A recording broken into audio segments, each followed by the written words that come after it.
acuerdo de empezar a grabar. Pero bueno, ahí ya estamos grabando desde ahorita. Y entonces, la parte real de Z2 sería este 2 y la parte imaginaria de Z2 sería el menos 4. Entonces, miren, todas estas cositas te pueden preguntar con respecto a un número complejo. ¿Sí? Y tú dirás, bueno, está sencillo. Y es que sí, está sencillo hasta ahí. Y es que así me van a tomar los ejercicios. Bueno, es que en los ejercicios lo que pasa es que te hacen hacer operaciones y con el resultado final es, y con el resultado final, y con el resultado final es que te pueden preguntar su conjugado, su parte real o su parte imaginaria. A ver, aquí hay una pregunta. Dice, ¿a la parte real se le pone i? No, nada que ver. La i es la que va en la parte imaginaria, no en la parte real. ¿Sí? Es sencillo, no se complique, no se complique. El numerito que no tiene la i es la parte real y el numerito que está con la i es la parte imaginaria. Así de sencillo, no hay cómo confundirse.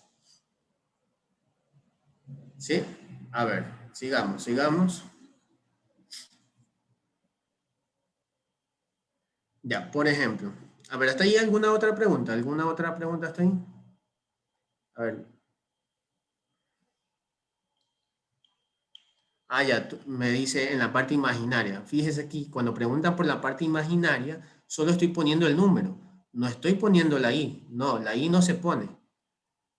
Cuando te preguntan por la parte imaginaria es el coeficiente de la i, lo que está junto a la i. O sea, tú pones acá el numerito que está junto a la i sin la i. Ajá, sin la i. Pilas con eso, pilas con eso. Sin la i. ¿Alguna otra pregunta? Ya, listo. Entonces, regresemos a nuestra pizarra virtual. Entonces, verán, aquí yo tengo algunos números complejos y yo de todos estos números complejos te puedo preguntar su conjugada.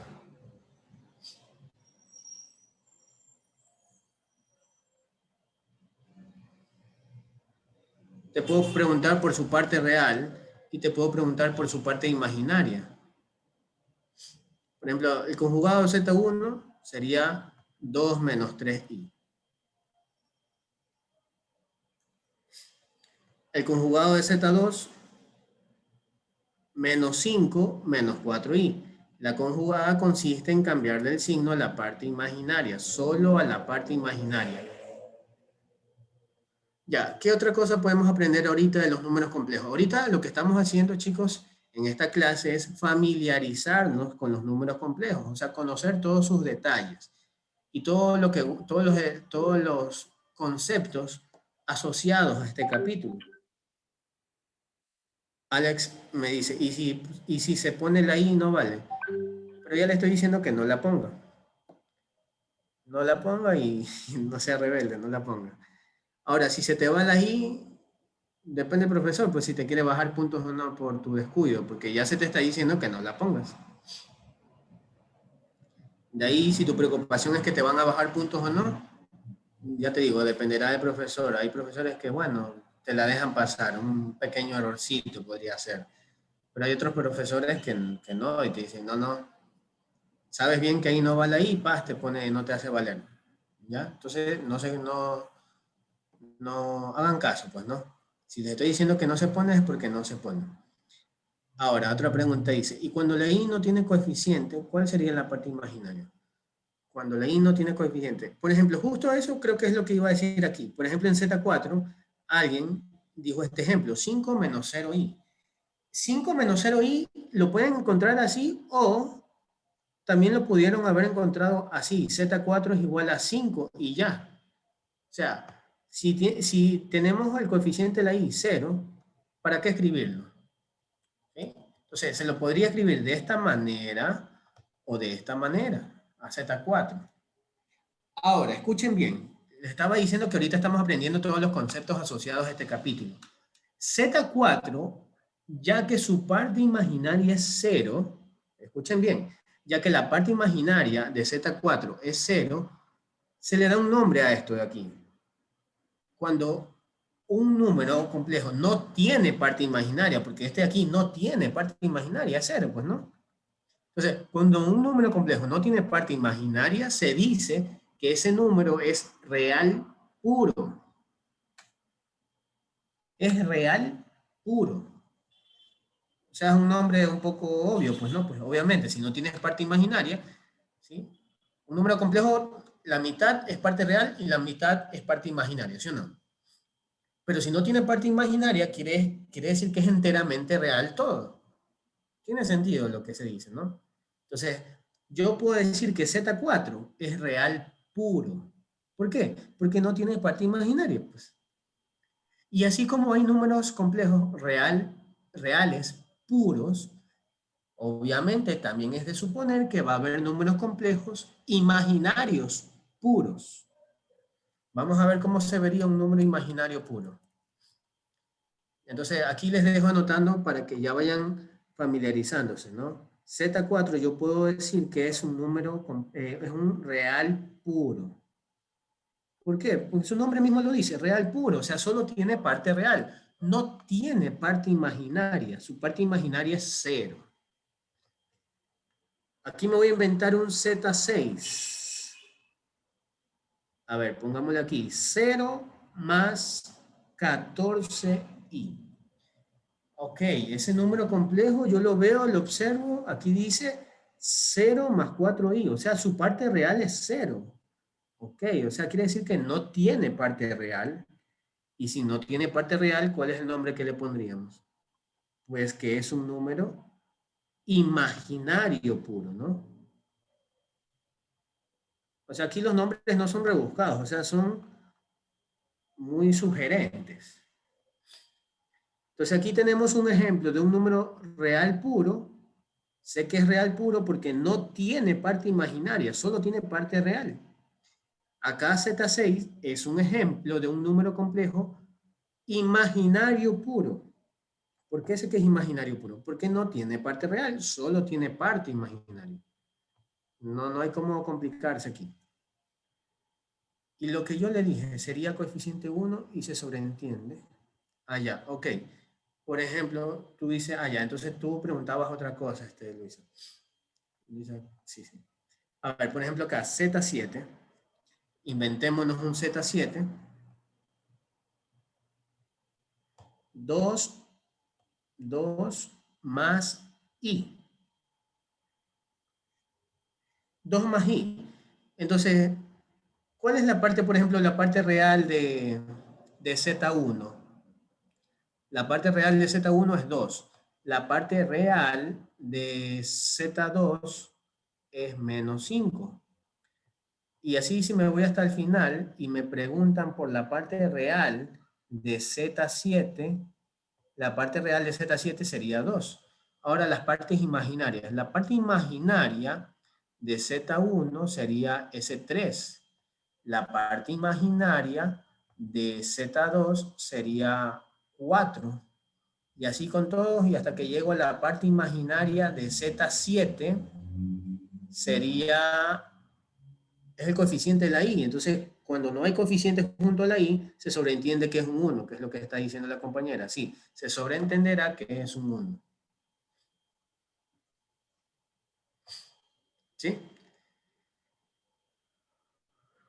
Y bueno, así aquí me puedo poner a escribir la parte real de todos los números complejos que ustedes están viendo aquí.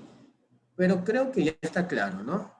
La parte real de Z3 sería menos 8 y la parte imaginaria de Z3 sería 6. Confirmen hasta ahí. Confirmen hasta ahí.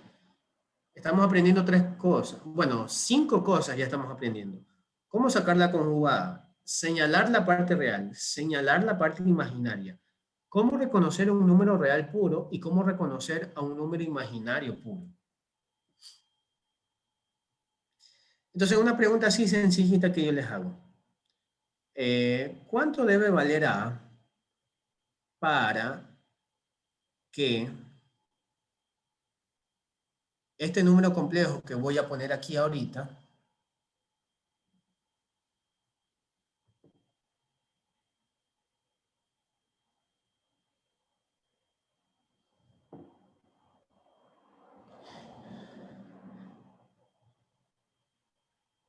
a ver, entonces, aquí me estoy inventando un ejercicio yo. Entonces, la pregunta es la siguiente.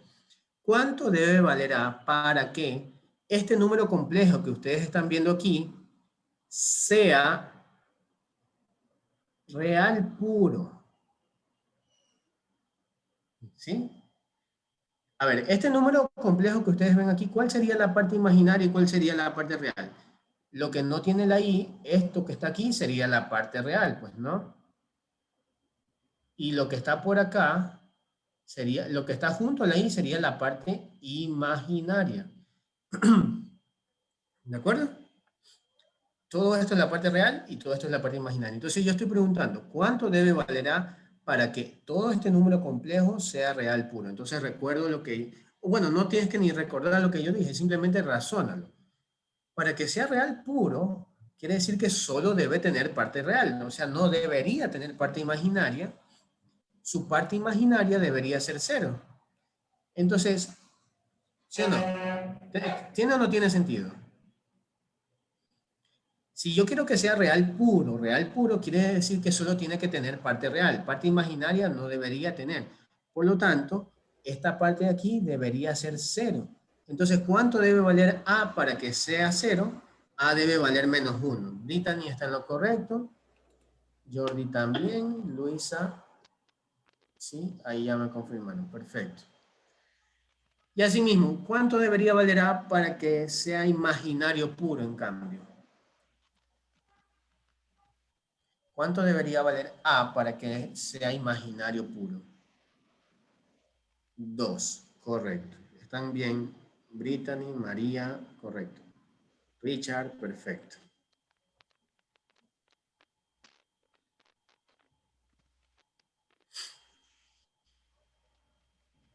Muy bien. Muy bien, chicos. Ya. Vamos ahora a hacer otra cosa. Vamos ahora a familiarizarnos con el otro formato. Es que todo esto era con respecto al formato cartesiano, pues, ¿no? Pero está el otro formato esperándonos, el formato polar, que luce así, R por Euler elevado a la teta I. Así es un número complejo que está en formato polar. Vamos a inventarnos algunos ejemplos así mismo. Por ejemplo, aquí pongo Z1 es igual a 2 por Euler elevado a la pi medios I. Me invento un Z2, qué sé yo, 3 por Euler elevado a la 3 pi cuartos I. Me invento un Z3, raíz de 2 por Euler elevado a la, qué sé yo, a la 11 pi sexto I. ¿Tiene que estar en radianes? Buena pregunta y sí. La respuesta es sí. No es que si quiero lo pongo en radianes y si quiero lo pongo en grados, no. Definitivamente, en cualquier ejercicio, usted lo tiene que poner en radianes. ¿No me cree? Vamos acá a los ejercicios, vamos a hacer un tour por acá por los ejercicios de las tareas y vean por aquí todos estos números complejos. A ver, aquí hay puros cartesianos por el momento. ¿Dónde hay uno en forma polar? ¿Dónde hay uno en forma polar? ¿Dónde hay uno en forma polar? Polar. Aquí hay uno en forma polar. Aquí podemos ver uno en forma polar. Y aquí hay uno en forma polar. Estos otros dos están en cartesiano. Bueno, pero el que está en polar, fíjate que el ángulo está en radianes. Acá hay algunos más en polar también, mira, ¿ven? ¿Sí? Entonces, reconozcamos las partes. Lo que está multiplicando el Euler es el módulo R. Y lo que está junto a la I acá arriba es teta, el argumento. Y lo que está acá se llama módulo. Módulo. Lo que está junto al Euler, repito, lo que está multiplicando el Euler, todo lo que está multiplicando el Euler es el módulo. Y lo que está arriba como exponente junto a la I es el argumento. ¿De acuerdo? El argumento es un ángulo que está en radianes, sí, siempre tiene que estar en radianes. Por último aquí, esto es el módulo, y esto está acá, esto que está acá es el argumento. Y bueno, así supongo que hasta ahí ya está claro, pues, ¿no? Cómo reconocer quién es el módulo y quién hace el papel del argumento. ¿Hasta ahí alguna pregunta, chicos? Hasta ahí todo bien, supongo, ¿no? A ver, entonces, ya una vez que te estoy contando que los números complejos vienen en dos formatos, tanto en cartesiano como en polar, y ya sabes más o menos cómo luce el formato cartesiano y cómo luce el formato polar, tú dirás, ¿cuál de los dos voy a usar en los ejercicios? Como ya te estás dando cuenta, como te estoy presentando en la tarea, tú tienes que manejar a ambos formatos, no es que te tienes que encariñar solo con uno. ¿Sí? Repito, tienes que familiarizarte con ambos, tanto en la forma cartesiana como en la forma polar. Aquí no hay como preferir uno solo. Habrá ejercicios donde, donde va a ser más conveniente usar el número complejo en formato cartesiano, y habrá otros ejercicios donde el formato que te conviene más, o sea, que te hace más fácil el ejercicio, sería el formato polar. Entonces, va a haber ejercicios donde te va a tocar convertir de formato cartesiano a formato polar y viceversa. Pueden que te lo den en formato polar y tú tengas que convertirlo a formato cartesiano. Entonces, ahí ya hay algo también por aprender. Cómo convertir de cartesiano a polar y viceversa. Cómo convertir de polar a cartesiano. Pero antes de aprender a convertir, vamos a ver cuál es la relación que guardan estos dos formatos.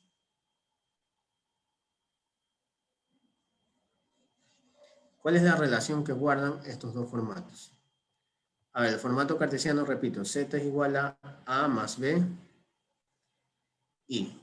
Y la forma polar luce de esta otra manera. R por Euler elevado a la teta i. Y entonces, vamos aquí en un plano cartesiano a graficar, porque los números complejos los podemos tranquilamente graficar en un plano, no digo plano cartesiano, sino un plano complejo, porque es que aquí ya no tenemos eje X y eje Y. Tenemos un eje horizontal, sí, pero ya no vendría a ser el eje X, vendría a ser el eje real. Y el eje que conocemos como el eje vertical, que vendría a ser el eje Y, ya no es el eje Y ahorita, sino que es el eje imaginario. Entonces, esto no lo llamemos plano cartesiano, sino que lo vamos a llamar plano complejo. Entonces, aquí lanzo otro ejemplo de un número complejo en formato cartesiano. Vamos a llamarle Z1. Y vamos a poner aquí 2 más 2i. Y les pido que grafiquemos este número complejo en el plano complejo. Y es como ubicar un punto, pues, ¿no? ¿Quién no sabe ubicar un punto en el plano cartesiano? Este primer número, esta primera parte, la que no tiene y, vendría a ser esto, es la parte real, la ubicarás en el eje real, sabiendo que hay un eje real positivo y hay un eje real negativo. Asimismo, hay un eje imaginario positivo y hay un eje imaginario negativo. Entonces, al ubicar este 2, ¿dónde quedaría esa parte? Contemos aquí, 1, 2 espacios. En la parte real positiva y la parte imaginaria me percato que también es positiva, entonces debería contar los dos espacios para arriba. O sea, repito, como se dan cuenta, esto es como ubicar un punto en el plano cartesiano. O sea, ¿quién no sabe ubicar un punto en el plano cartesiano? Ubicamos aquí ese punto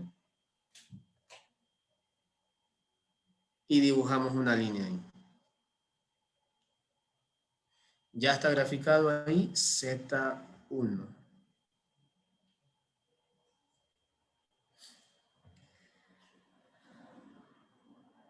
Z1, ahí está.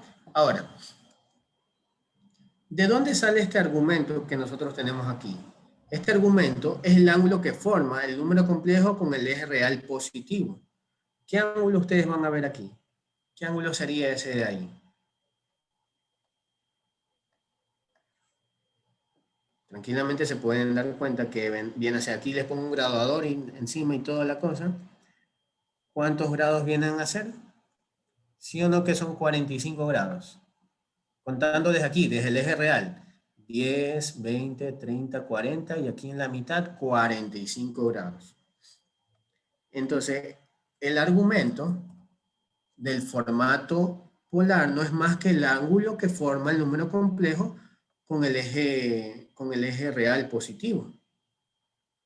¿Ya? Entonces tú puedes ver aquí que el ángulo es de 45 grados. Ya, pero nada de estar poniendo en grados, ¿no? ¿Cómo se pone 45 grados en radianes? Y cuartos, ¿verdad? Así sería.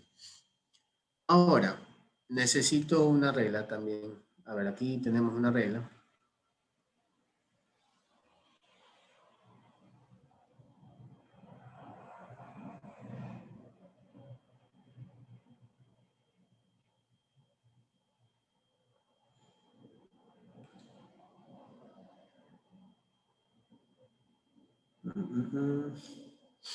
No, no me va a servir la regla ahorita porque esto no está a escala. Esto no está a escala ahorita, ¿no? Entonces, si yo quisiera saber cuánto mide esta parte de aquí, esto vendría a ser el módulo. La distancia que ocupa la longitud de esta línea de Z1 vendría a ser el módulo. ¿De acuerdo? ¿Y cómo sacaríamos eso nosotros? Sencillo, nosotros sabemos geometría y podríamos aquí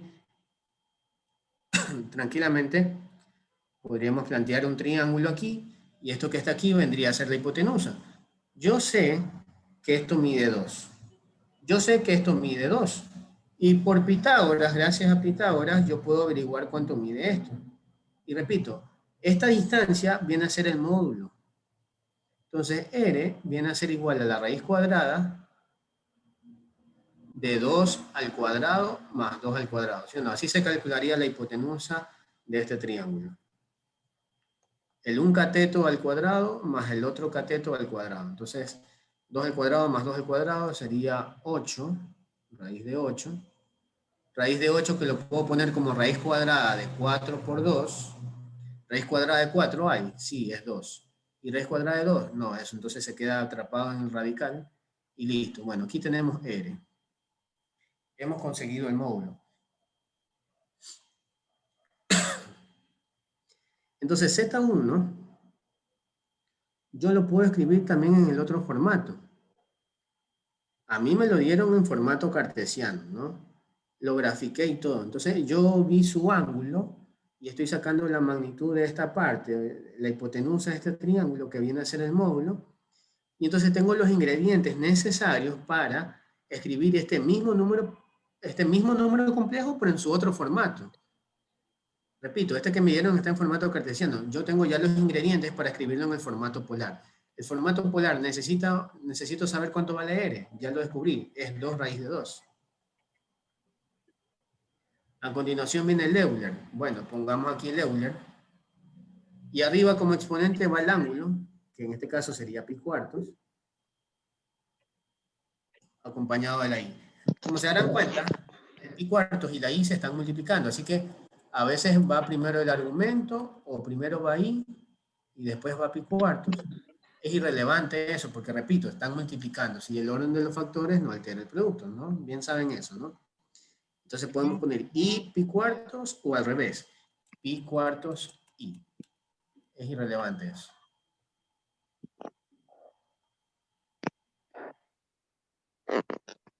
Entonces vean la total relación que tiene el formato cartesiano con el formato polar.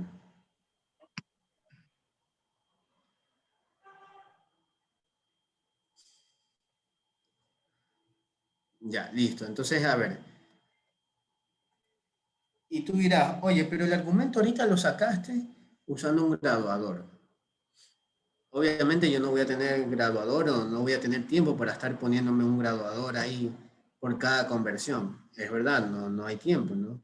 Solamente hice el ejemplo con el graduador ahorita para que veas que el ángulo que tú encuentres ahí, encontrarías ahí, viene a ser el argumento.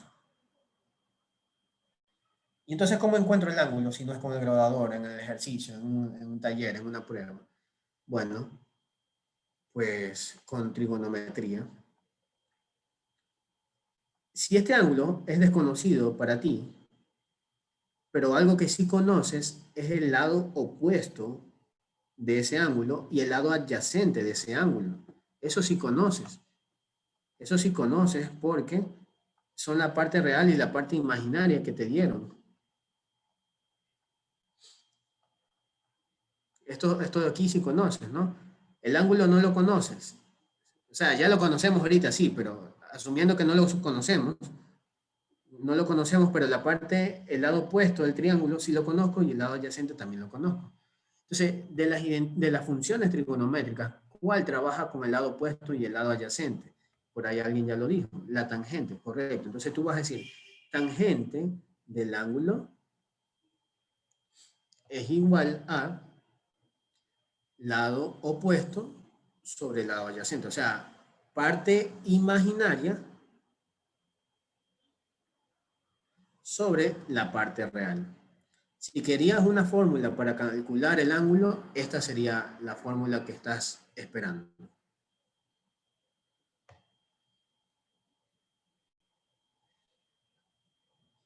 ¿Y el módulo? ¿Cómo calculamos el módulo? Bueno, eso creo que quedó mucho más claro. El módulo lo saqué con Pitágoras. El módulo tú lo calculas con la parte real,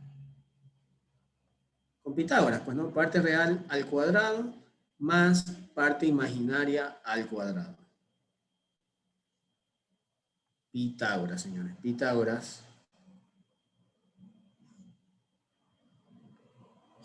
Entonces, aquí ya te estoy dando las recetas de cómo convertir un número complejo que te lo dan en formato cartesiano y tú lo tienes que convertir a formato polar. Mira cómo convertimos de cartesiano a polar.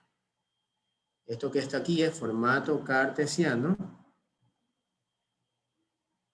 y lo que está acá está en formato polar. Tienes que practicar mucho esto porque esos cálculos tienes que hacerlos casi que al ojo, o sea, de manera directa. O sea, tampoco es que va a haber mucho tiempo para que estés haciendo pasito a pasito el Pitágoras este. Lo ideal sería que lo hagas mentalmente, ¿no? Debe llegar el punto en que practicaste tanto y que hacía el ojo, te dan un número cartesiano y tú en la mente ya lo estás convirtiendo a formato polar. Eso sería lo ideal, eso es lo que se esperaría. Confirmen hasta ahí. Ahora, escuchen. Tú viendo los signos de la parte real y de la parte imaginaria, porque otra cosa que te puedes estar cuestionando, tú dices, oye, ¿será que tengo que hacer un plano cartesiano cada vez que tenga un número complejo? No, no tienes que estar dibujando el plano cartesiano. Yo te estoy diciendo que se puede graficar el número complejo en un plano, perdón, en un plano complejo, no le digamos plano cartesiano, dijimos, ¿no? No es que tienes que estarlo graficando así todo bonito cada vez que se te cruza un número complejo, no. Es simplemente ahorita lo estoy haciendo es para que sepas que tranquilamente lo podemos graficar. Y que tú veas los signos de la parte real y de la parte imaginaria te da una idea a ti de en qué cuadrante está el número complejo. ¿Sí? Para que tú sepas más o menos cuánto debería valer el ángulo. Obviamente, si te cae, si tienes un número complejo que están aquí en el primer cuadrante, el ángulo que va a aparecer aquí arriba va a ser un ángulo entre 0 grados y 90 grados, pues, ¿no? ¿Sí? Déjame ponerte el grabador una vez más. Ahí está el grabador. Entonces, repito, si tienes un número complejo que está aquí en el primer cuadrante, el ángulo que va a formar va a ser un ángulo que está entre 0 grados y 90 grados. Si llegases a tener un número complejo que está acá en el segundo cuadrante, pues el ángulo que vas a poner acá arriba será un ángulo que está entre 90 y 180 grados. Asimismo, si estás acá en el tercer cuadrante, pues pondrás un ángulo que esté entre 180 y 270 grados. Y por último, si es un número complejo que está en el cuarto cuadrante, pues pondrás un ángulo que esté entre 270 grados y 360 grados. ¿Y cómo yo sé si está en el primero, segundo, tercero o cuarto cuadrante? Con los signos tú te vas a dar cuenta, con los signos. Miren, por ejemplo, este Z1, su parte real es positiva y su parte real es positiva. Perdón, su parte real es positiva y su parte imaginaria también es positiva. Él está en el primer cuadrante. A ver, ayúdenme con el Z2. Z2, su parte real es negativa y su parte imaginaria es positiva. Ya, entonces, recuerda que este es el plano complejo. Acá tenemos lo que es la parte imaginaria. El eje vertical es la parte imaginaria y acá tenemos la parte real. Esta es la parte positiva, positiva. Entonces, si la parte real es negativa ahorita, fíjate bien, la parte real es negativa, quiere decir que estamos acá en la parte real negativa, por aquí. Y la parte imaginaria es positiva, estamos acá. Entonces quiere decir que estamos hablando de que Z2 está por aquí, en algún lugar del segundo cuadrante. En algún lugar del segundo cuadrante, Kitty. ¿Sí? Veamos bien los signos de la parte real y de la parte imaginaria. Por ejemplo, Z3 también estaría en el segundo cuadrante, ¿verdad? La parte real es negativa, o sea, por aquí, parte real positiva, parte real negativa. Y la parte imaginaria es positiva. Entonces, recuerda que la parte imaginaria positiva es para arriba y la parte imaginaria negativa para abajo. Ya, listo. Por ejemplo, ¿dónde quedaría Z5? Hablemos de Z5. Vean aquí a Z5. Z5, ¿en qué cuadrante estaría? La parte real es positiva, perdón, negativa. La parte real es negativa por acá y la parte imaginaria también es negativa por acá abajo. Entonces sí, estaríamos en el tercer cuadrante. Muy bien, Alex. Muy bien, Wilson. Brian, Tomalá. Estamos bien, ¿no? Entonces eso, chicos, eso. Los números complejos pueden estar en formato cartesiano o pueden estar en formato polar. Los números complejos los puedo convertir de un formato al otro, claro que sí. Si me lo dan en formato cartesiano, tranquilamente yo lo puedo llevar al formato polar. Si me lo dan en formato polar, tranquilamente yo lo puedo regresar al formato cartesiano. El número complejo yo lo puedo ubicar en el plano complejo. Y este puede caer en cualquiera de los cuatro cuadrantes o incluso podría caer en alguno de los ejes. ¿Cómo en alguno de los ejes? ¿De qué me hablas? Es que sí, por ejemplo, mira, Z4, su parte real es 5 y su parte imaginaria no tiene, es 0. Entonces, Z4, por ejemplo, contemos 5 en la parte real, 1, 2, 3, 4, 5. Aquí estaría Z4, justo encima del eje real positivo, justo ahí encima del eje real positivo. ¿Qué ángulo está formando Z4 con el eje real positivo? ¿Qué ángulo forma este número complejo, chicos, con el eje real positivo? ¿Qué ángulo forma?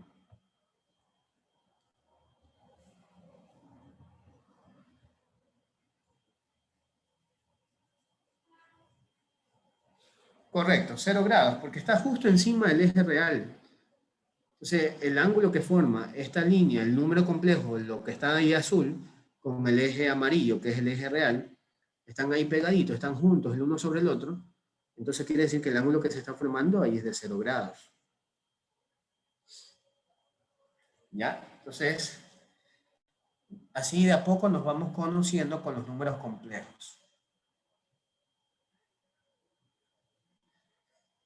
Ahora, tú te preguntarás, ¿y yo cómo sé si me conviene tenerlo en formato cartesiano? ¿O cómo sé si me conviene tenerlo en formato polar? Para saber si debo convertir o no. Esa sería una pregunta que deberían estarse haciendo. ¿Sí? Bien, entonces la respuesta a esa pregunta sería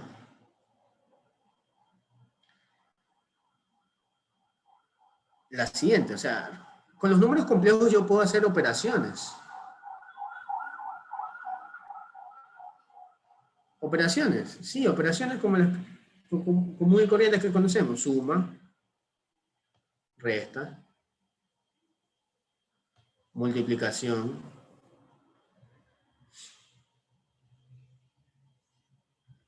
división, potencia y radicación.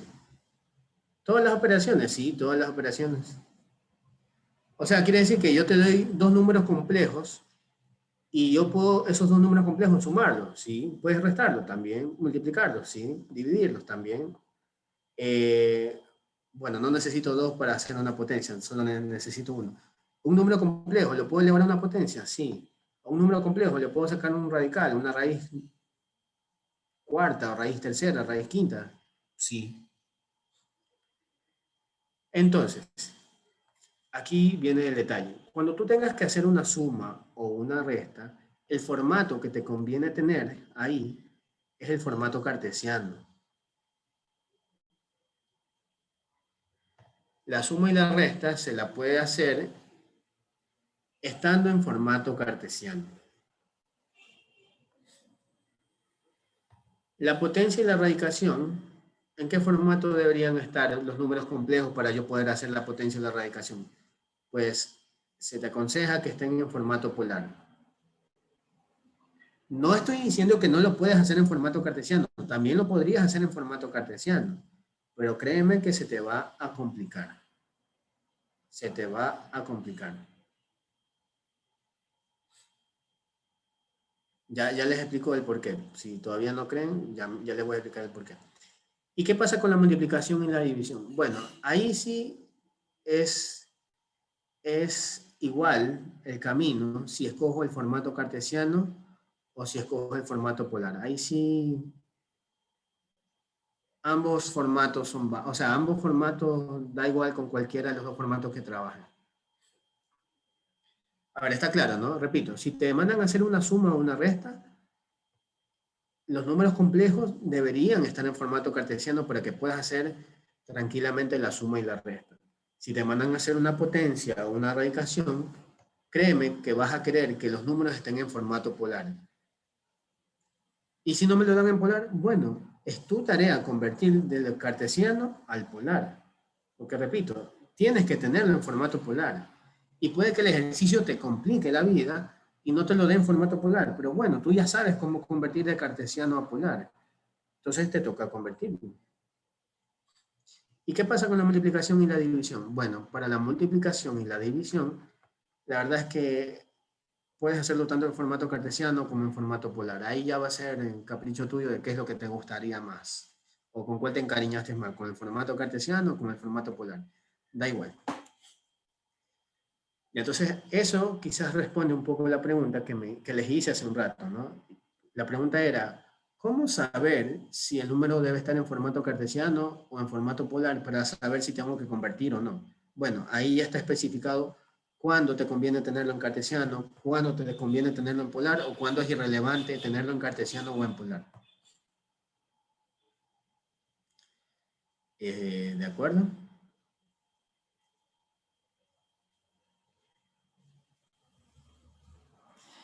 A ver, hasta ahí, ¿no? Vamos entonces a hacer unos ejercicios. Yo creo que ya tienen un poco de idea allá.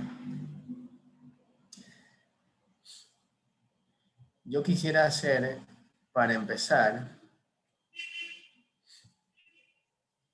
a ver, me gusta hacer este ejercicio que está por acá.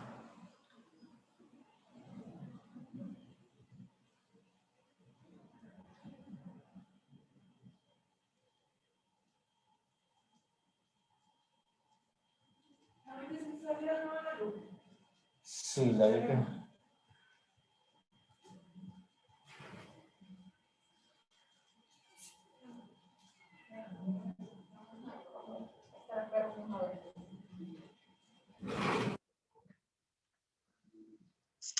Ya.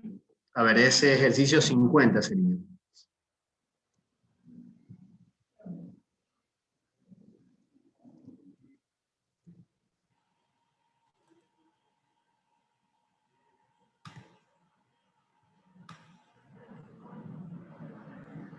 Vayan observando el ejercicio 50. Vamos a resolver eso.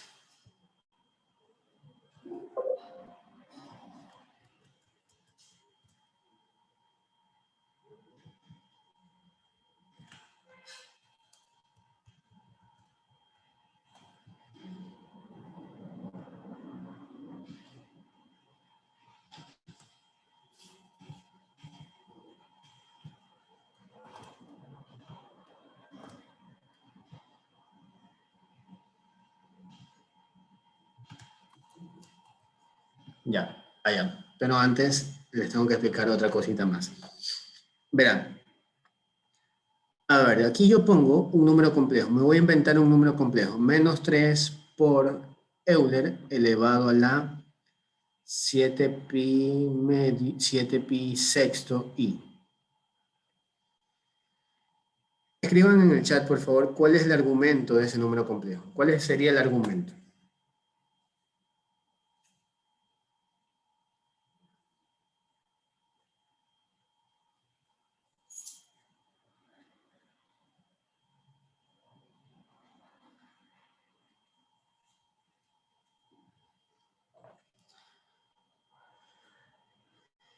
A ver, chicos.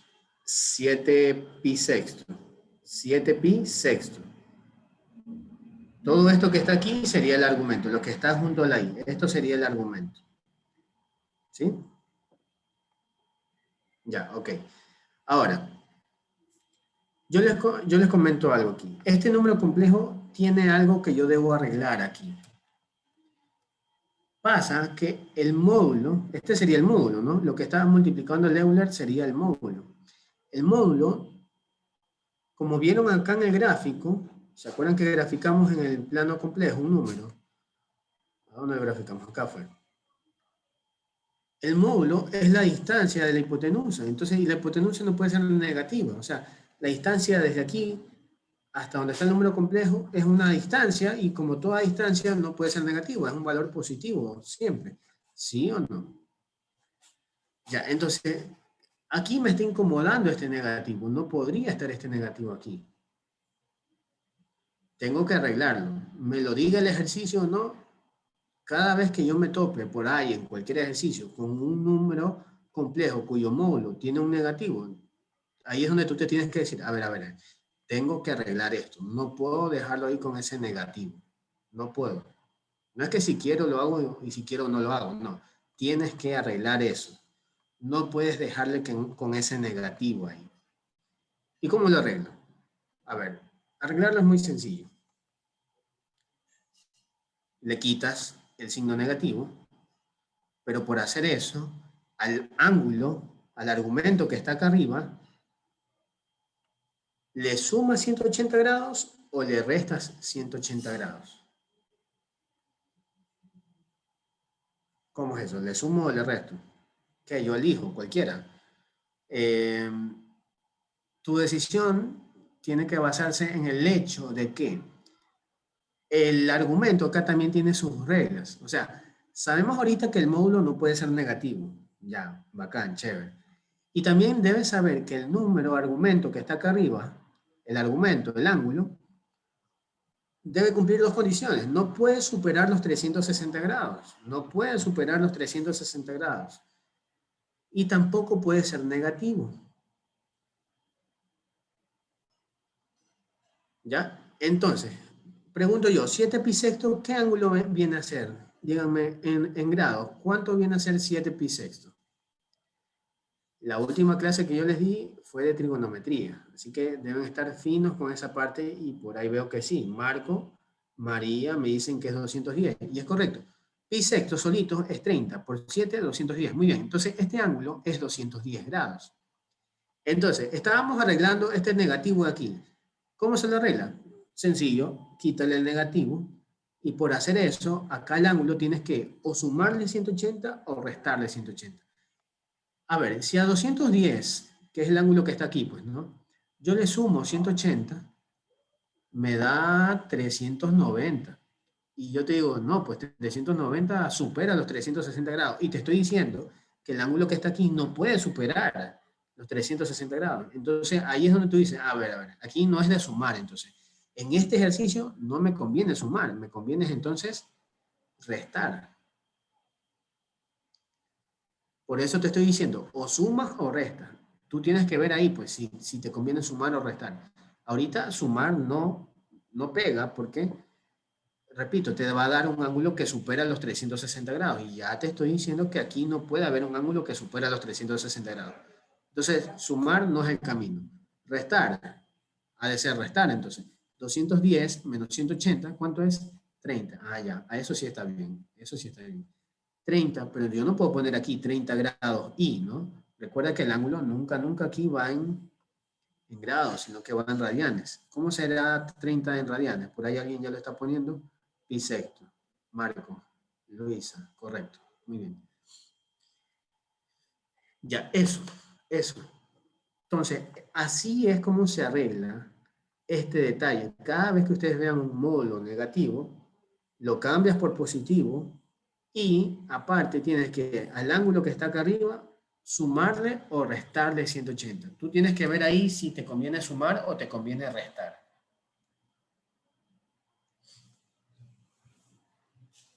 ¿Estamos bien? Les voy a poner otro ejemplo para que ustedes me digan, ¿no? Por ejemplo, tú estás haciendo un ejercicio y te topaste con este número complejo así. Menos 2 raíz de 2 por Euler elevado a la 2 pi tercios i. Ya, entonces te topaste con este número complejo y tú lo ves, pues, ¿no? Y tú dices, oye, el módulo aquí está negativo. A ver, el profe me dijo que aquí yo no puedo dejar ese negativo aquí, tengo que arreglar esto. Bueno, arreglar, ¿en qué consiste arreglar eso? Bueno, quitarle ese negativo. Quitarle el negativo. Pero por quitarle ese negativo, cambiarle el signo, se tiene que hacer algo acá arriba. Acá me dijo que había que sumarle o restarle. A ver, ¿qué ángulo está aquí? 2 pi tercios viene a ser 120, ¿sí o no? Si a 120 tú le sumas 180, ¿cuánto te da eso? 300 grados. Ah, ya, 300 grados. No me estoy pasando a 360, o sea, quiere decir que esto está bien. Ahorita tranquilamente le puedo sumar 180. Entonces, al ángulo que está aquí, se le suma 180, me da 300. Entonces aquí yo voy a poner 300, pero no puedo ponerlo en grados, sino que lo debo poner en radianes. ¿Cómo se escribe 300 grados en radianes? 5 pi tercios. Ok, ahí lo escribió bien, lo escribió por partes, Juanfer.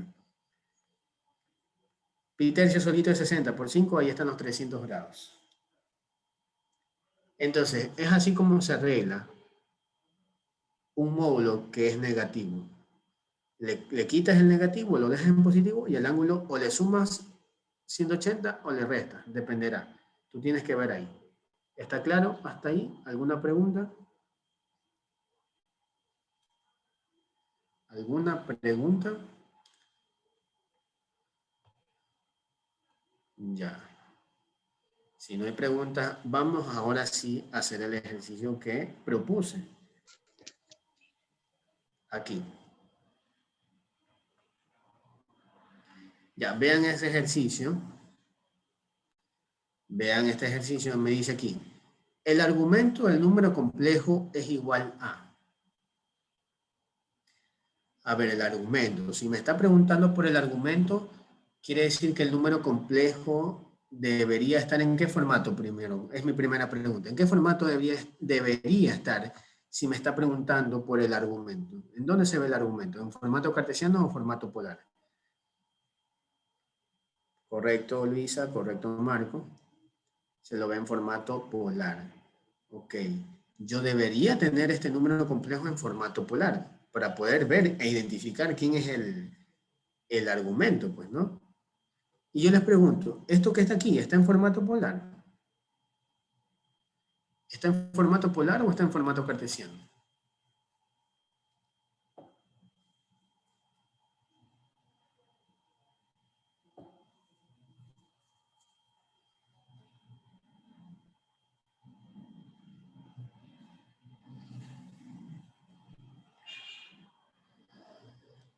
Mi pregunta, ya me respondieron, está bien, debería estar en formato polar, pero yo les pregunto, ¿esto que está aquí está en formato polar?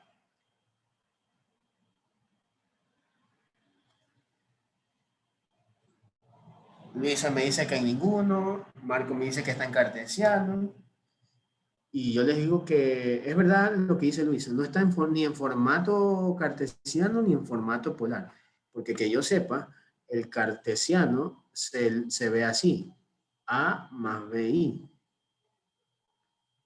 O sea, esto no se parece en nada al formato cartesiano. Y el formato polar tiene esta estructura, va un número, o sea, a una expresión R por Euler elevado a la teta I. Entonces, el formato polar necesita un Euler aquí, ¿no? Y yo no veo ningún Euler por aquí. Entonces, Luisa tiene razón. Este número complejo no está ni en cartesiano ni en polar. ¿Y entonces cómo sé que es número complejo? Bueno, porque ahí veo una I. Y si no está en formato cartesiano y no está en formato polar, ¿qué formato es ese? No tiene nombre, no le podría dar un nombre. Esto no está simplemente, no está ni en cartesiano ni en polar. El punto es que hay que arreglar entonces esto. Tengo que manipular esto para que se parezca al formato polar, pues. Porque es que me están preguntando por el argumento y el argumento solo lo veo si el número complejo está en formato polar. Así que si tú no estás en formato polar, es mi tarea. Ese es el chiste del ejercicio, entonces. Yo te tengo que convertir, o sea, moverte, manipular de aquí, hacer unos que otros cambios, con tal de que te parezcas a este formato, el formato polar, ¿eh? Porque es la única manera que yo pueda ver quién es el argumento. Ya, entonces eso es lo que vamos a hacer. Entonces el número complejo que tenemos ahorita es menos 2 por 3 elevado a la 2i.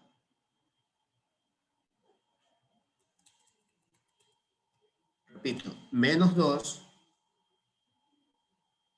por 3 elevado a la 2i. A ver, entonces, ¿cómo hacemos para que esto adquiera un formato polar, adquiera esta estructura? Primero necesito un Euler aquí. ¿Cómo rayos involucro un Euler aquí? Que le pongo el Euler así mágicamente y ya está.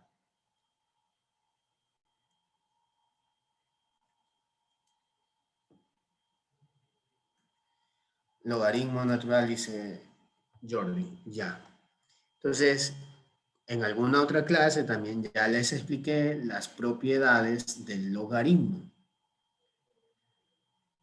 Entre una de las tantas propiedades del logaritmo, ¿no? Por eso es que estos capítulos ya combinan, estos ejercicios ya combinan capítulos. Ahorita estamos en pleno capítulo de números complejos y miren que me toca hablar del capítulo de logaritmos.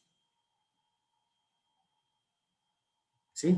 Entonces me toca recordar propiedades del logaritmo, una en especial. ¿Cuál? La que dice lo siguiente. Cuando tú tienes un número, una base, un número cualquiera, que está elevado a un logaritmo, que tiene un argumento y que tiene una base, y da la casualidad de que la base de la potencia y la base del argumento, la base del logaritmo, perdón, coinciden, son el mismo número. Entonces en ese momento esa parte, todo ese logaritmo se elimina y lo único que queda es el argumento del logaritmo. ¿Sí? Espero recuerden esta propiedad, yo ya la enseñé, pero bueno, aquí la estamos recordando y le pongo un ejemplo más por si acaso para que termines de recordar. Si yo tengo, por ejemplo, 5 elevado a un logaritmo de 3 en base 5, ¿cuánto es esto? 3. Si yo tengo, por ejemplo, 2 elevado a un logaritmo de 7 en base 2, como tengo la misma base aquí, la misma base acá, así me dice la propiedad, tengo el mismo número, entonces todo eso se va a eliminar y solo va a quedar el argumento, o sea, lo que está aquí, el 7 quedaría. ¿Sí? ¿Recuerdan esa propiedad? Y si no recuerdan, pues bueno, ya te la estoy recordando aquí. Entonces, para que vean, cuando ustedes vean un capítulo, no es que si se termina el capítulo, tú vas a decir, no lo aprendí, ya bacán, pero ya terminó el capítulo, no lo vuelvo a ver nunca más. Nunca vayan a decir eso. todos los ejercicios siempre son combinados. O sea, te enseñan un capítulo y los ejercicios del siguiente capítulo también van a tener, también van a tener que ver con el capítulo que está acabando. Así que no vayas a decir nunca que si no aprendiste un capítulo determinado, cuando ya lo termines tú dirás, ya, bacán, ya se terminó, por fin, ya vamos a ver otra cosa diferente. No, porque los ejercicios siempre te los combinan. Ya, entonces, por ejemplo, aquí yo voy a meter un Euler. Recuerda que las propiedades, allá, las propiedades tú las puedes usar de izquierda a derecha o de derecha a izquierda. Entonces, yo voy a usar esta propiedad que estoy mencionando aquí y la voy a buscar de esta manera. Euler elevado a un logaritmo natural de menos 2 por 3 elevado a la 2i. ¿Sí? Estoy involucrando el Euler y un logaritmo natural. Recuerda que el logaritmo natural es un logaritmo cualquiera, solo que el logaritmo natural tiene como base aquí al numerito Euler. Eso ya expliqué, repito. El logaritmo natural no es más, o sea, por ejemplo, si tengo el logaritmo natural de 2, detrás de cámaras ese logaritmo natural es esto. Es un logaritmo común y corriente, pero que tiene como base al numerito Euler. Solo que nunca lo vamos a ver así. Repito, esto es detrás de cámaras. Es lo que tú no ves. Siempre vas a ver así. Ln de un número cualquiera, o sea, logaritmo natural de 2, logaritmo natural de 7, logaritmo natural de 8, de cualquier número. Pero el punto es que el logaritmo natural es un logaritmo que tiene como base al numerito Euler. Entonces aquí, imagínate eso, ¿no? El logaritmo natural es un logaritmo que tiene como base Euler. Y como acá la base también es Euler, esto se iría, ¿y qué quedaría? Esta parte de aquí, que es lo que tengo acá arriba, pues, ¿no? Pero no lo voy a eliminar, pues, si no, porque si lo elimino, entonces ¿para qué lo puse? ¿Sí o no? Pero lo puse para, de alguna manera, involucrar el Euler. ¿Sí? Perfecto. Ya metimos el Euler. No con trampas, sino con propiedades. Así se hacen los ejercicios. No es que supongamos que podemos hacer eso. Aquí nada es de suponer, porque esto es siempre su frase tóxica que tienen ustedes. Profe, ¿puedo suponer que puedo hacer esta cosa? No, o sea, aquí no es nada de suponer, repito. Aquí todo es en base a alguna propiedad que conozcas, en base a alguna fórmula, o sea, nada es de que creo yo que puedo hacer esto. No, no. No, nada funciona así. Ya, luego este logaritmo natural, aquí adentro hay una multiplicación, entonces me recuerdo de otra propiedad del logaritmo, otra más y otra más. Eh, yo sé que el logaritmo de una multiplicación se convierte en la suma de logaritmos. Entonces mira, ¿no? Mira como aquí adentro hay una multiplicación, fíjate bien, esto se acaba de separar en la suma de dos logaritmos. Logaritmo natural de menos 2 más logaritmo natural de 3 elevado a la 2i. ¿Por qué puedo hacer esto? Porque hay una propiedad que me dice que puedo hacer. Es una propiedad de logaritmos. Se las escribo por aquí. Porque sé que hay chicos que no estuvieron en mi clase de logaritmos, que yo ya expliqué esa parte. Y lo pueden ver la clase en la plataforma. Logaritmo de m por n en base ¿a qué es igual? Bueno, se separa en logaritmo de m más logaritmo de n.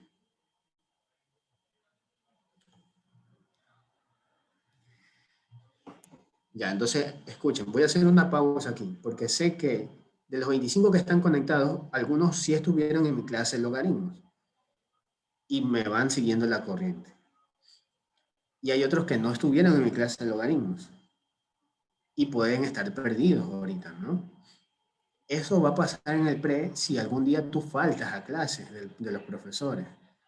Es un tremendo error que ustedes falten a una sola clase.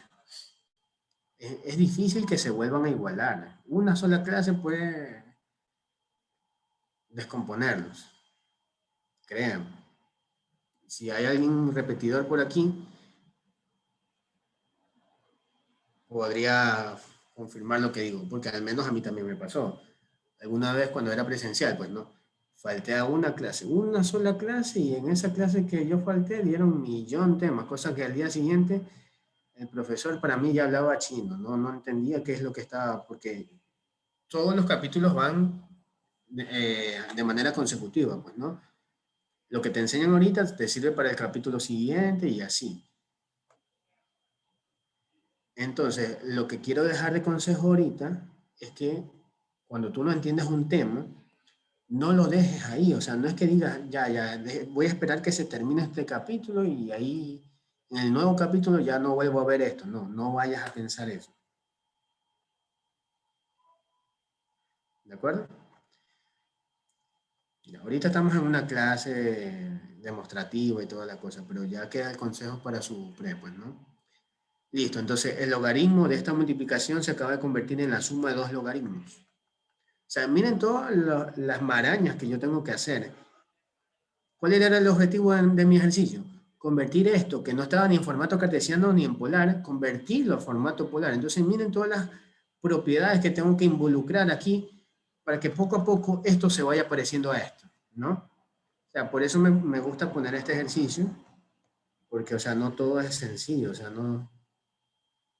Ahora, aquí, ¿se acuerdan de esta propiedad? Por ejemplo, a elevado a la m por a elevado a la n, ¿a qué es igual, chicos? ¿Se acuerdan cómo es esa propiedad?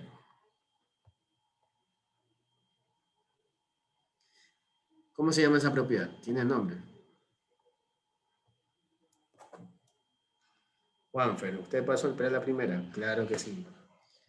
Bueno, en ese entonces solamente había 3 materias.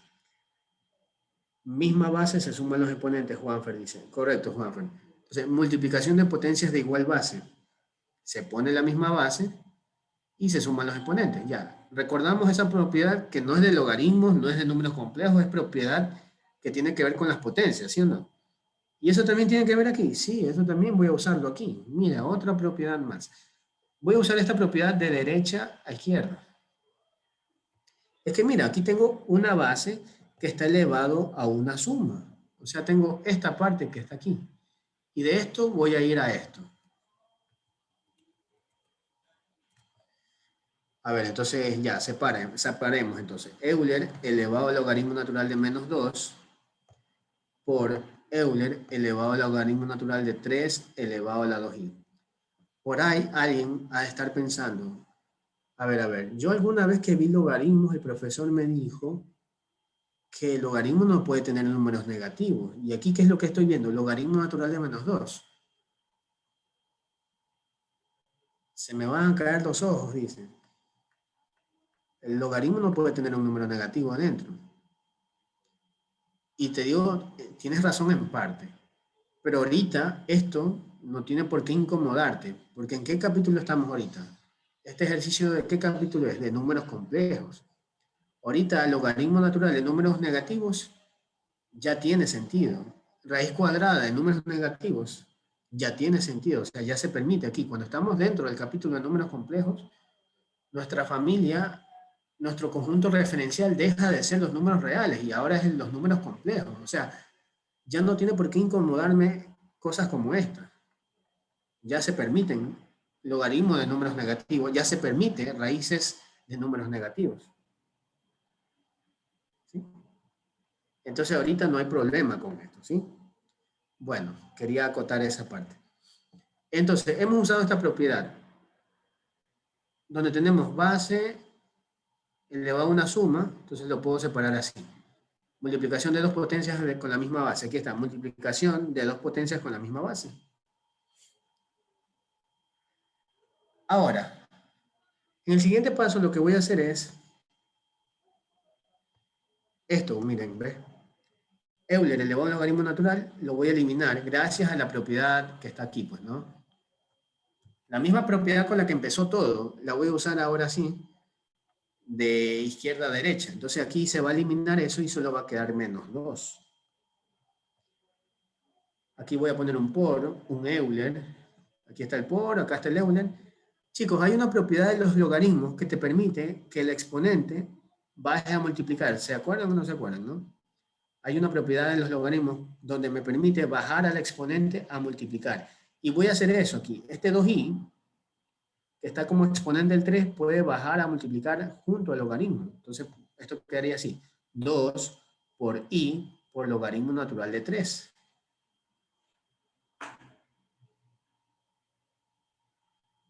Escuchen bien, el 2, el i y el logaritmo natural del 3, estos tres cositos se están multiplicando. Y como yo sé muy bien que el orden de los factores no altera el producto, yo tranquilamente puedo cambiar de posición eso, con tal de que se parezca un poco más todavía al formato que estoy buscando, que es el formato polar. Miren eso. Miren, esto ya se parece al formato polar, ¿sí o no? ¿Sí? Ya podríamos ver que esto sería el módulo, lo que está multiplicando el Euler, y lo que está acá arriba junto a la i sería el argumento. Pero miren por todo lo que tuvimos que pasar. Chicos, pueden que haya dudas ahorita. Sí, es normal. Es normal, porque puse un ejercicio un poco complicado. Pero mi único afán ahorita es que ustedes vean que un ejercicio que tiene que ver con números complejos involucra algunas propiedades, ¿no? Entonces, así de complejo se ponen los ejercicios ya cuando estás en el pre. No los quiero asustar, solamente quiero que tomen en serio las cosas. Pues no, si de verdad quieren aprobar, no se vayan a estar confiando. Luego, tú dirás, oye, ¿ya terminamos aquí? No, no, todavía no. ¿Qué pasa aquí? ¿Cuál es el problema aquí? A ver si alguien puede decirme cuál es el problema ahí. ¿Por qué todavía no puedo decir que ya terminé ahí?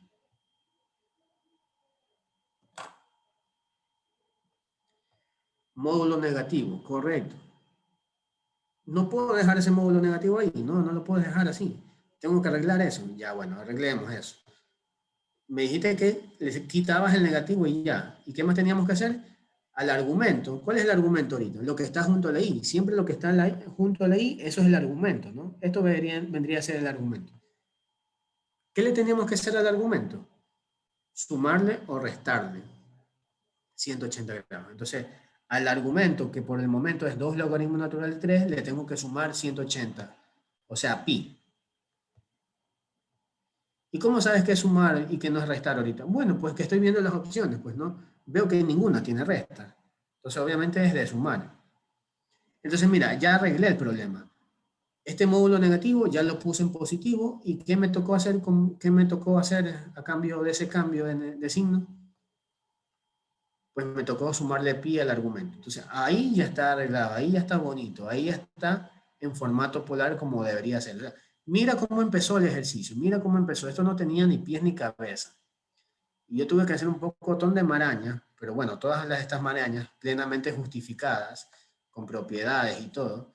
Y mira todo lo que he tenido que hacer para llegar a este punto. ¿Sí? Aquí ya puedo decir, ahora sí, definitivamente, 2, tú eres el módulo, eres, y lo que está aquí junto a la i es el argumento. ¿Y por qué me estaban preguntando al principio? Por el argumento. ¿Cuál es el argumento? Ya, pues ya te estoy indicando aquí, esto, 2 logaritmo natural de 3 más pi, que entonces sería literal a.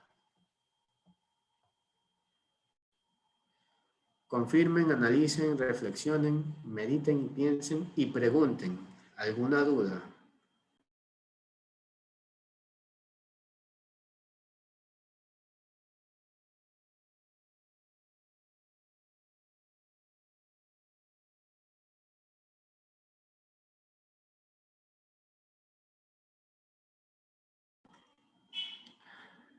¿Por qué también puse este ejercicio, profe? ¿Por qué puse este ejercicio un poco complicado? Bueno, es que así son los ejercicios de SPOL, pues, ¿no? Y la otra razón por la que lo puse es la siguiente también. Ustedes a veces en el grupo de WhatsApp mandan sus ejercicios. Yo sé que ustedes están interesados y por ahí se ponen a buscar ejercicios y piden packs de los chicos que ya han estado en el pre y los chicos que ya han estado en el pre les facilitan sus apuntes y toda la cosa. Y el error de ustedes es que ustedes se lanzan a hacer los ejercicios de una vez. Si yo les hubiese dado este ejercicio ahorita, les hubiese dicho, chicos, vayan a hacer ese ejercicio ahorita. Y ustedes pudieron haber estado unas 3 horas ahí sentados viendo el ejercicio no tenían la más mínima idea algunos de cómo empezar o qué hacer, porque simplemente no sabían las propiedades, algunos, ¿no? No sé, pueden que te hayas sabido algunas de estas propiedades, pero tenías que saber un pocotón de propiedades para resolver este ejercicio. Entonces, ese es el error que ustedes a veces cometen. Ustedes les pasan un pack, les pasan una hoja de ejercicios o por ahí encuentran un examen anterior y les da la curiosidad y se ponen a querer hacer un ejercicio, ¿no? Y ustedes piden ayuda en el chat. Y ustedes creen que, por ejemplo, si ustedes me hubiesen mandado este ejercicio en el chat y me hubiesen pedido ayuda, yo les hubiese podido ayudar mandándoles una nota de voz, la resolución de esto. En una nota de voz, ¿ustedes creen que ustedes me hubiesen entendido toda esta explicación? He sido lo más meticuloso posible. Luisa dice, y nos frustramos. Sí, exacto, pero es que se frustran porque se lanzan a hacer ejercicios sin estudiar primero la teoría. Ustedes a veces piden apuntes, pero los apuntes van ya al final. Ustedes no pueden saltarse el paso de que tienen que leer el libro, tienen que leer teoría, tienen que leer propiedades. Siempre les pongo el ejemplo del juego del ajedrez, pues, ¿no? Ustedes no pueden lanzarse a jugar ajedrez si no sabes las reglas del juego. Obviamente vas a perder, obviamente vas a hacer jugadas tontas porque simplemente no sabes cómo mover las piezas, las fichas. A ver, dice Alex, profe, para el pre tendremos que tener el libro de fundamentos. Pero eso está ahí en internet, o sea, en físico me imagino que me estás preguntando, capaz. Y no es necesario tenerlo en físico. O sea, todos lo tienen en digital, me imagino. A estas alturas ya todos han buscado el libro. Ya los tienen todos en digital. Y si no lo tienen, pues por ahí los compañeros lo tienen, compartan o me lo piden a mí, que también lo tengo. Pero que lo deben tener en digital, sí. Nadie te les está exigiendo tenerlo en físico. Nadie les va a exigir tampoco que lo tengan en físico. No creo que presente una ventaja tenerlo en físico. O sea, el que no lo tiene en físico no hay problema. En digital también lo puede leer. Ese es mi punto de vista. Y entonces, ese es el consejo que les doy, chicos. Entonces, no se salten los pasos. O sea, todo es un proceso. No es que te dan un ejercicio y tú pides una explicación de cómo hacer el ejercicio y piensas que con una explicación... Habrá ejercicios que sí, pues, ¿no? Unos que otros no necesita tanta cosa. Pero imagínense en ejercicios como este.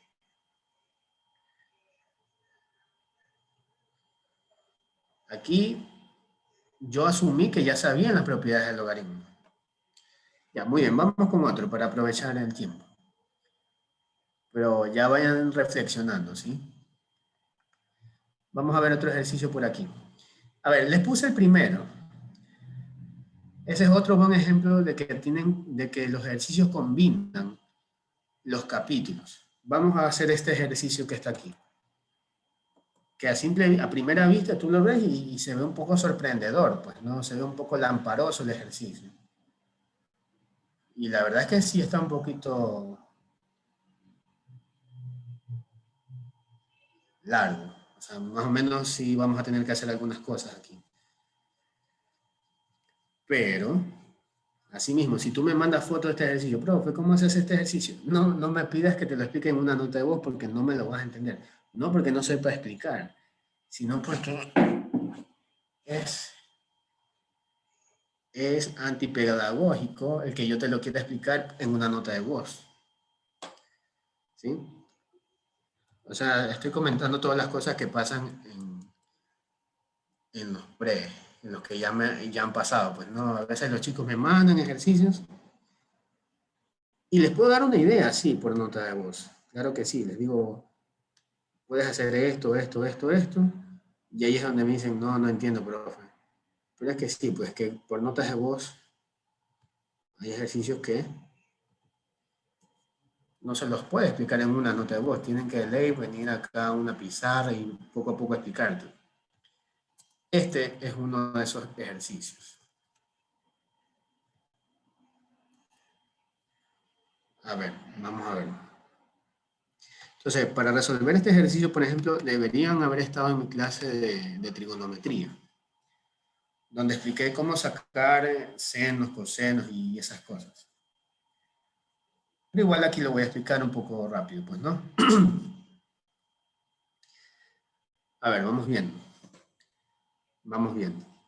Primero, primer punto. Yo veo el ejercicio y, por ejemplo, veo el 4560.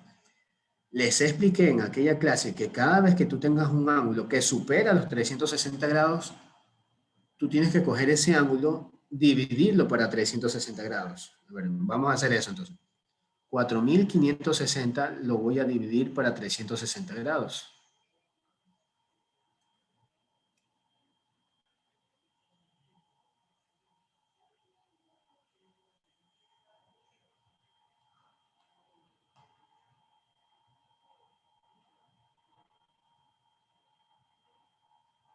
¿Sí? A ver, cojo las tres primeras cifras, 456 dividido para 360 es 1, porque 1 por 360 es 360. Restamos 40, 96, si no me equivoco, ¿sí o no? Luego bajamos la siguiente cifra, que es el 0, 960 dividido para 360, ¿cuánto es? 2. 2 por 360, 720. De 960, 240. ¿Sí? Aquí se supone que 2 por 360 es 720. Restamos 960 menos 720, me da 240 grados. Entonces, lo que me importa a mí es lo que sobró, el residuo. ¿Ya? Entonces, cada vez, repito, que tú encuentres un ángulo que supera los 360 grados, en donde sea, en cualquier ejercicio, hay un ángulo que supera los 360 grados, tú tienes que cambiar ese ángulo por su equivalente. ¿Y cómo se hace eso? Coges el ángulo, lo divides para 360, haces la división y al final te va a sobrar algo, te va a quedar un residuo. Ese residuo es lo que te interesa. Entonces tú te olvidas del ángulo que te dieron. Yo elimino este 4560, me olvido de ese 4560 y pongo aquí 240.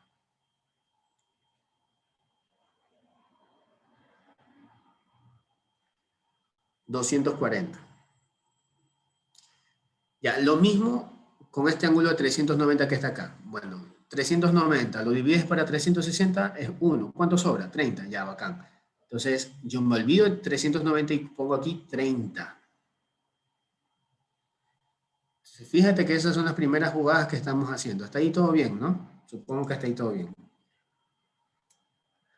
Por aquí les dejo, les vuelvo a copiar la tabla de senos, cosenos y tangentes, por si acaso.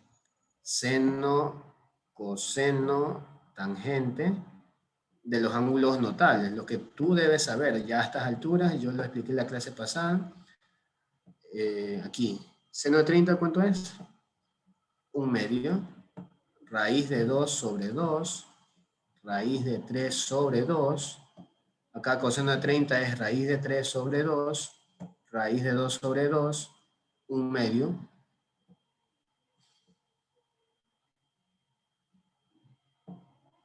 Ya, esta es la tabla que ya deberían saberse a estas alturas. Lo voy a necesitar, porque por ejemplo aquí, necesito saber cuánto es el seno de 30. Seno de 30, 1/2, allá. Esto ya mismo lo voy a reemplazar por 1/2, ya mismo. ¿Cuánto es coseno de 240? ¿Se acuerdan cómo sacábamos coseno de 240? A ver, si yo les pregunto, ¿cuánto es coseno de 240? Escriban en el chat. ¿Cuánto sería coseno de 240?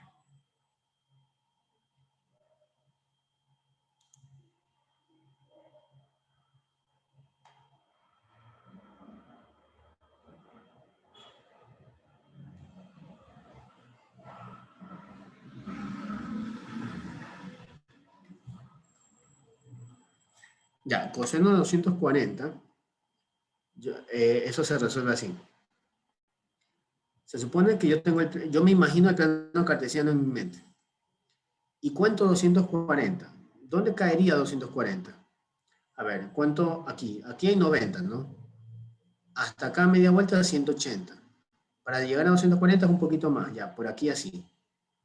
Entonces tú ubicas 240, dibujas una línea a 240 grados ahí.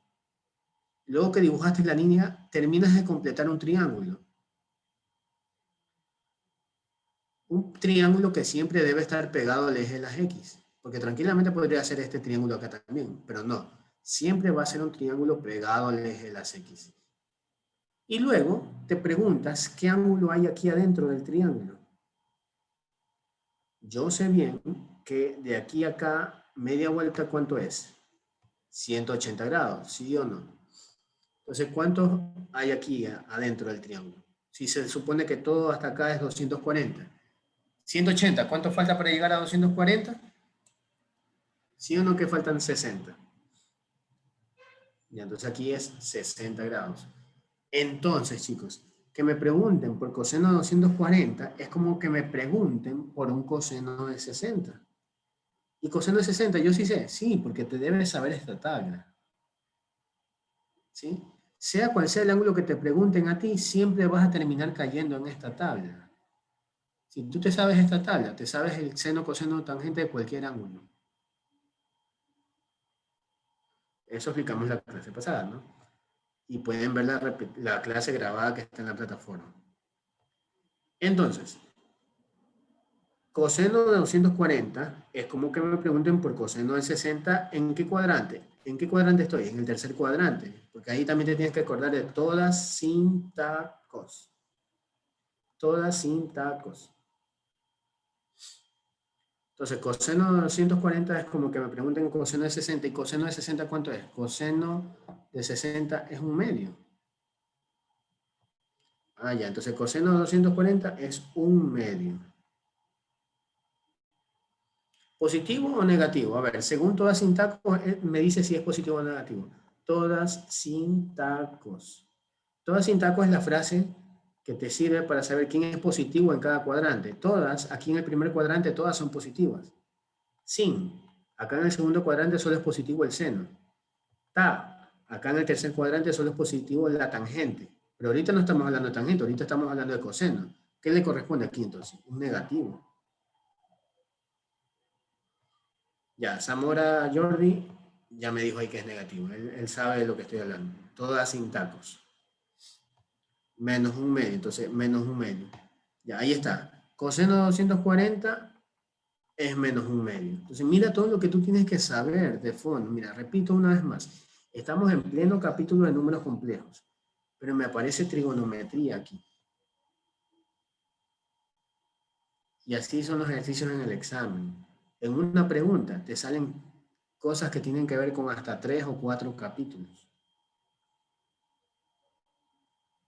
Porque en el examen solamente hay como 18 preguntas, pero ¿cómo en 18 preguntas te van a evaluar todos los capítulos? Te combinan los temas. En una pregunta te meten o te combinan 3, 4 capítulos. Por ejemplo, este ejercicio está combinando números complejos y trigonometría. Y también propiedades de los exponentes, ¿no? Porque este menos un medio aquí está elevado a la menos 3. ¿Sí? Más, aquí más. Cosecante de 5 pitercios. Cuando yo les presenté, les dije que hay seno, coseno, tangente, cotangente, hay secante y hay cosecante. ¿Qué te están pidiendo aquí? Cosecante, ya, cosecante. Si te piden cosecante, tú tienes que buscar es el seno. Si te piden secante, tú tienes que buscar el coseno. Y si te piden cotangente, tú buscas la tangente. Lo único que tienes que hacer es invertir el resultado. ¿Cómo es eso? A ver, repito. ¿Qué me están preguntando aquí? Cosecante. Ya, ok. Yo sé que cosecante es la recíproca del seno. Así que si me preguntan por cosecante, por un instante yo me voy a olvidar que me están preguntando por cosecante. Yo voy a buscar el seno. ¿Cuánto es el seno de 5 pitercios? ¿Qué ángulo es 5 pitercios? Pregunto yo. Pitercios es 60, ¿no? 60 por 5, 300. Ya, ok. Yo aquí estoy buscando entonces el seno de 300 grados. ¿Cuánto sería el seno de 300 grados? Voy a borrar esta parte, bueno, no lo borro porque cuando vean los apuntes van a querer saber eso. A ver, ¿dónde pongo eso? Lo pongo por aquí. A ver. Vamos a contar. 300 grados. Aquí hay 90, 180, 270 y un poquito más, ahí son 300 grados. Dibujo una línea a 300 grados ahí.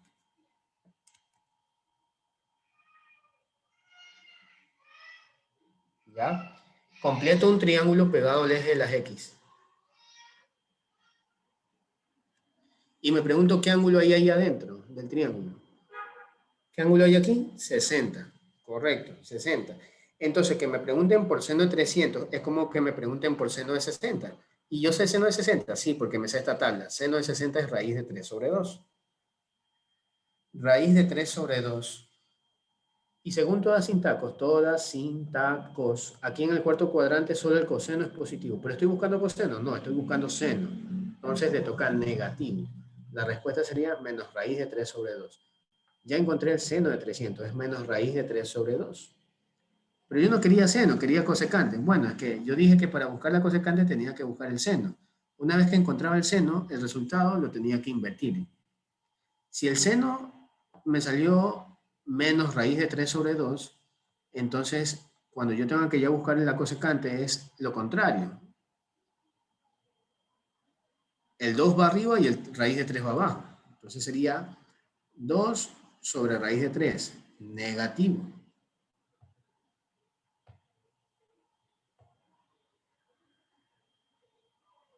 ¿Ya?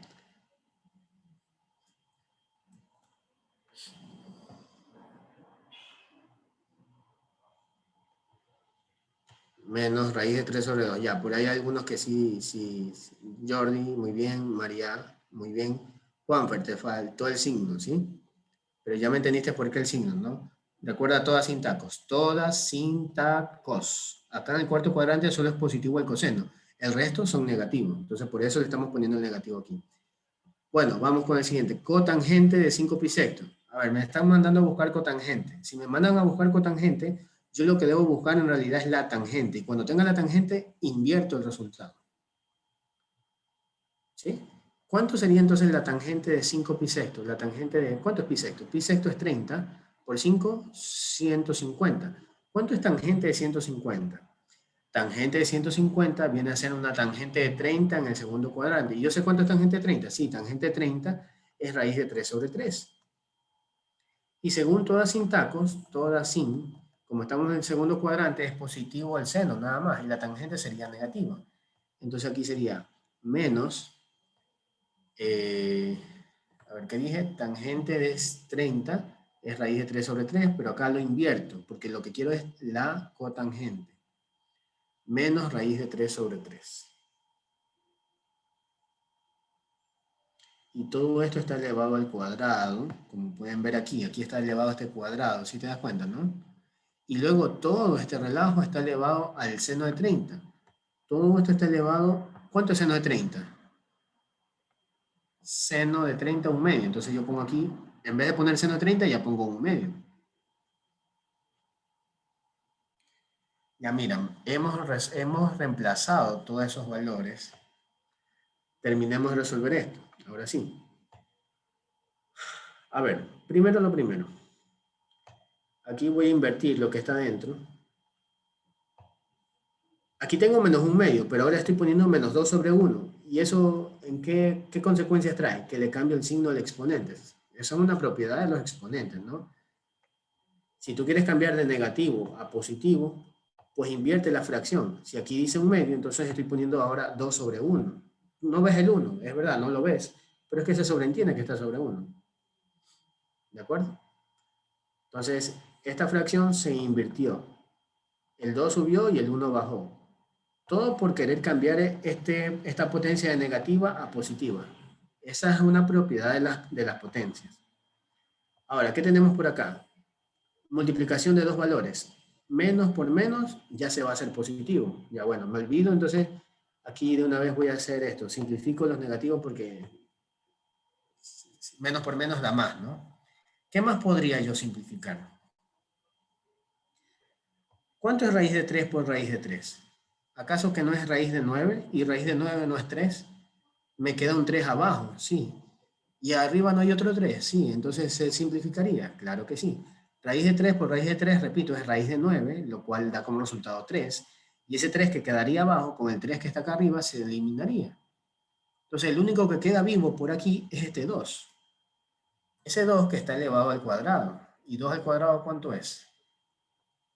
Todos sabemos bien que 2 al cuadrado es 4.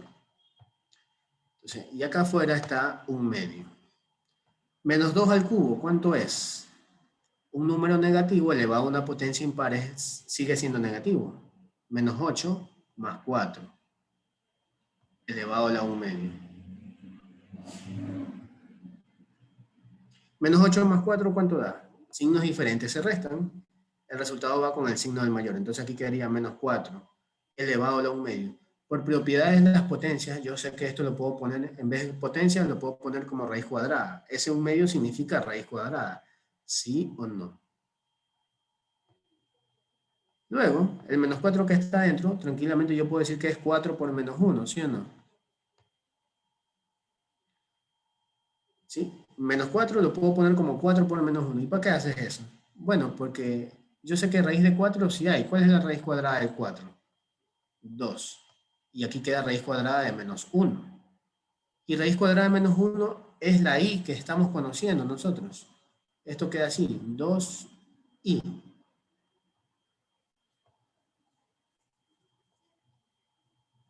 2i vendría a ser entonces la respuesta, entonces vendría a ser literal D.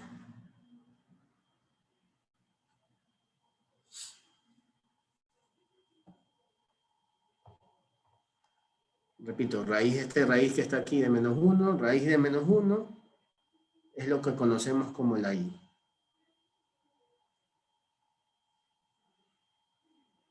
La parte compleja. La parte imaginaria, perdón.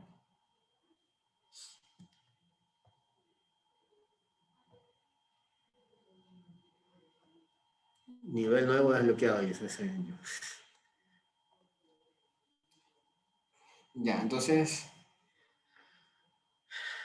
se le hace sencillo el que domina esta tabla, el que sabe sacar senos y cosenos y tangentes. ¿Sí? Por eso esta clase yo ya la di. Yo no pude haber explicado este ejercicio, no me pude haber animado a explicar este ejercicio si no hubiese dado una clase anterior de este tema, de trigonometría. Pero ya estando tú en el pre, primero te dan trigonometría, claro que sí. Entonces, cuando llegues a esa clase, a ese tema, a ese capítulo, aprende o aprende. ¿Te van a quedar dudas de tu clase? Bueno, anda con algún compañero que te vuelva a explicar, o si estás en algún curso de acompañamiento, que te expliquen bien esta parte, que te refuercen. No es suficiente, anda a videos de YouTube, pero no dejes pasar un día más sin que tú sepas cómo sacar senos, cosenos y tangentes de estos números.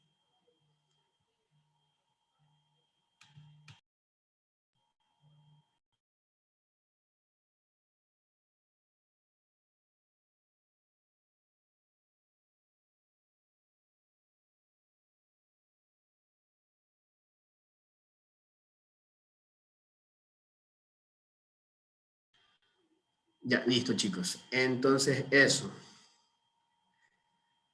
¿Qué es? Eso es lo que les puedo ayudar el